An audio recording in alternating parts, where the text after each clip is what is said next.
नमस्कार, बहुत बहुत स्वागत है आपका। आप देख रहे हैं डिजिटल यस तक न्यूज टीवी। दिल्ली जंतर मंतर पर 1 साल से निरंतर धरने पर बैठे पूर्व सैनिकों का सब्र का बांध टूटा।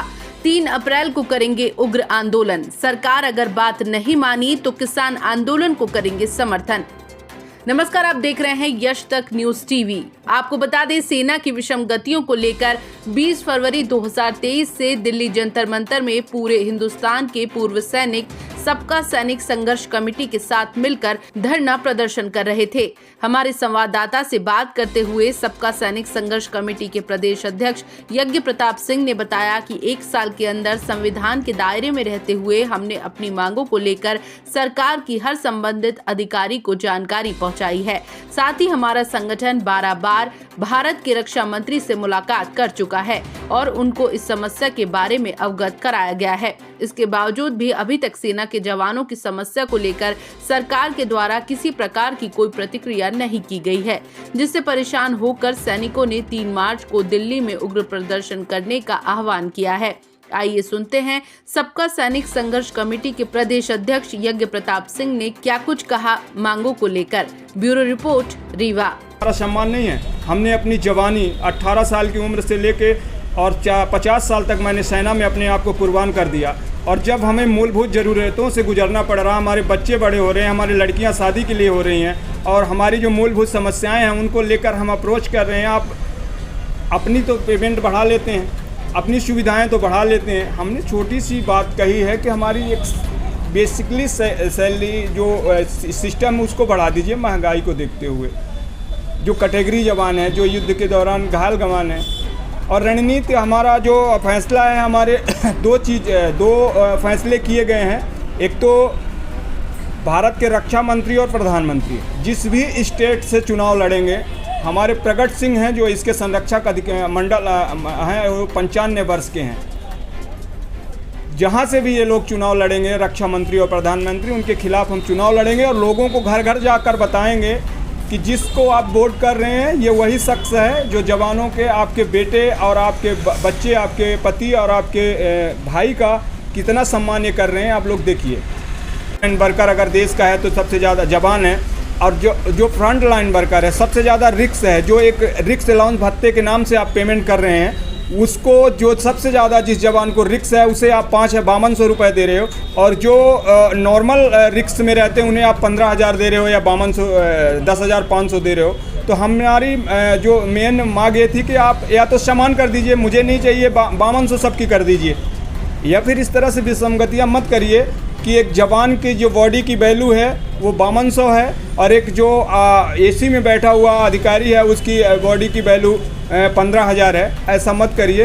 इन्हीं सभी चीज़ों को लेकर हमारा जो सरकार से हमारी जो टीम है, 12 बार हम रक्षा मंत्री से मिल चुके हैं, लेकिन अभी तक कोई निर्णय नहीं मिला। 1 साल से जंतर मंतर पे बैठे हुए हैं। सरकारें सेना के प्रति अपनी सिंपैथी तो जाहिर करती हैं, लेकिन तब जाहिर करती हैं जब वो उनकी बॉडी बक्से में पैक हो जाती है और उनके गृहग्राम पहुंचती है, तब वो वहां पर अपनी सिंपैथी तो जाहिर कर देते हैं। लेकिन ऑन ड्यूटी या रिटायरमेंट जवानों की क्या परिस्थिति है और किन समस्याओं से वो जूझ रहे हैं, किसी सरकार को अभी तक कोई कानो कान खबर नहीं पड़ी है। इसलिए हमने ये फैसला किया है कि अगर सरकार 29 तारीख तक नहीं मानती है तो भारत के पूर्व प्रधानमंत्री लाल बहादुर शास्त्री जी का नारा जो था, जय जवान जय किसान, जिन्होंने 1964 को ये नारा दिया था, हम भी किसानों के साथ में बैठकर और उनके साथ मिलकर जय जवान और जय किसान एक साथ आंदोलन करेंगे। देखता हूँ सरकार क्या करती है और क्या करना चाहती है। तो सरकार के ऊपर डिपेंड करता है कि हम जवानों के हित में हैं या जवानों को हम मानते हैं। देश के अंदर आप देख लीजिए, मंत्री से लेकर संतरी तक सेना के सुरक्षा घेरे में रहते हैं। देश की सरहदें अगर आज सुरक्षित हैं, देश का हर व्यक्ति सुरक्षित है सेना के जवानों को लेकर। और जवानों की परिस्थितियां क्या हैं कि 1 साल तक हमारे प्रधानमंत्री के ऑफिस से महज 500 मीटर दूर पर बैठे हुए जवान की आवाज़ उनके कान तक ने पहुंची। इसे भाग्य कहें या दुर्भाग्य कहें, इससे ज़्यादा मैं कुछ नहीं कह सकता। सर, लोकसभा चुनाव आ रहे हैं और हमारे देश में प्रजातंत्र का वो है, और राजनीतिक पार्टियाँ जब भी चुनाव आते हैं, खासकर जब से हमारे प्रधानमंत्री नरेंद्र मोदी जी देश के प्रधानमंत्री बने, मैं उनका बहुत स्वागत करता हूं और सम्मान भी करता हूं। उन्होंने जब भी सेना के प्रति उनके प्यार और उनके मिलने का तरीका, सरहद में जाके लड्डू खाना, दीपावली को जवानों के साथ दीपावली मनाना अच्छी बात है, लेकिन वो लड्डू ऐसा मत खिलाओ कि उनके जवानों के पेट में एक बदहजमी हो जाए, जवान को हैजा हो जाए। ऐसा लड्डू खाने से क्या फ़ायदा सर। 1 साल से तुम्हारे 500 मीटर की दूरी पर बैठे हुए पूर्व सैनिक, मतलब ऑन ड्यूटी जो जवान है उसका सम्मान है। रिटायरमेंट के बाद में क्या हमारा सम्मान नहीं है? हमने अपनी जवानी 18 साल की उम्र से लेके और 50 साल तक मैंने सेना में अपने आप को कुर्बान कर दिया। और जब हमें मूलभूत ज़रूरतों से गुजरना पड़ रहा, हमारे बच्चे बड़े हो रहे हैं, हमारी लड़कियां शादी के लिए हो रही हैं और हमारी जो मूलभूत समस्याएं हैं उनको लेकर हम अप्रोच कर रहे हैं। आप अपनी तो पेमेंट बढ़ा लेते हैं, अपनी सुविधाएं तो बढ़ा लेते हैं। हमने छोटी सी बात कही है कि हमारी एक बेसिकली सैलरी जो सिस्टम है उसको बढ़ा दीजिए महंगाई को देखते हुए। जो कैटेगरी जवान है, जो युद्ध के दौरान घायल जवान है। और रणनीति हमारा जो फैसला है, हमारे दो फैसले किए गए हैं। एक तो भारत के रक्षा मंत्री और प्रधानमंत्री जिस भी स्टेट से चुनाव लड़ेंगे, हमारे प्रगट सिंह हैं जो इसके संरक्षक मंडल हैं, वो 95 वर्ष के हैं।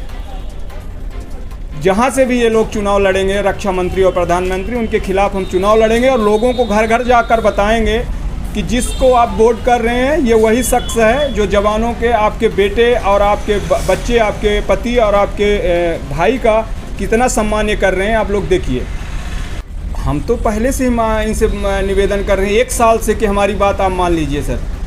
हम कोई नाजायज़ नहीं है, कोई देशद्रोही नहीं है। हम तो अगर मान लेते हैं तो हमको कोई आपत्ति नहीं।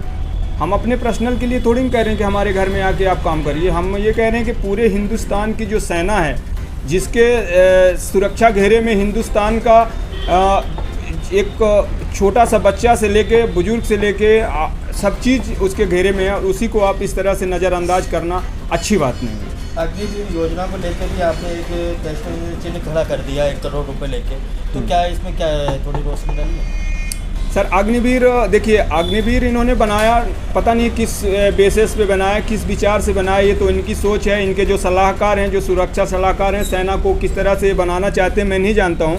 लेकिन आपको एक चीज़ ही छोटा सा बताता हूँ कि जो जवान 2 साल ट्रेनिंग करके और 10 साल सर्विस कर लेता है, तब भी वो सेना के परफेक्ट ट्रेनिंग के दायरे में नहीं आता है। और 6 महीने की ट्रेनिंग देकर क्या आप पैदा कर रहे हैं? अग्निवीर को कैसे आप दिखाएंगे? जब वो अग्निवीर रिटायरमेंट होके आएंगे तो उनको जो पूर्व सैनिक अभी वर्तमान में हैं उनको आप रोज़गार नहीं दे पा रहे हैं। तो जब वो 22 साल या 24 साल का जवान रिटायरमेंट आएगा, उसको कहाँ आप रोज़गार देंगे? छोटा सिंह चापल दिया ना कि आप MSP जो रिक्स अलाउंस भत्ता है, सबसे ज़्यादा रिक्स किसका है, सबसे ज़्यादा कैजुअलिटी किसकी है? 44 जवान एक साथ शहीद हो जाते हैं, पूरे कंपनी की कंपनी कट जाती है। फ्रंट लाइन वर्कर कौन है? जवान है। तो जब तुम जवान के प्रति तुम्हारा स्नेह नहीं है तो हम भी तुम्हारे प्रति स्नेह नहीं रखेंगे। पूर्व सैनिक जो हैं उन्होंने डिसाइड किया 2 आदमी जहाँ से भी चुनाव लगेंगे, भारत के रक्षा मंत्री और भारत के प्रधानमंत्री, उनके खिलाफ हम खड़े हैं। बताया कि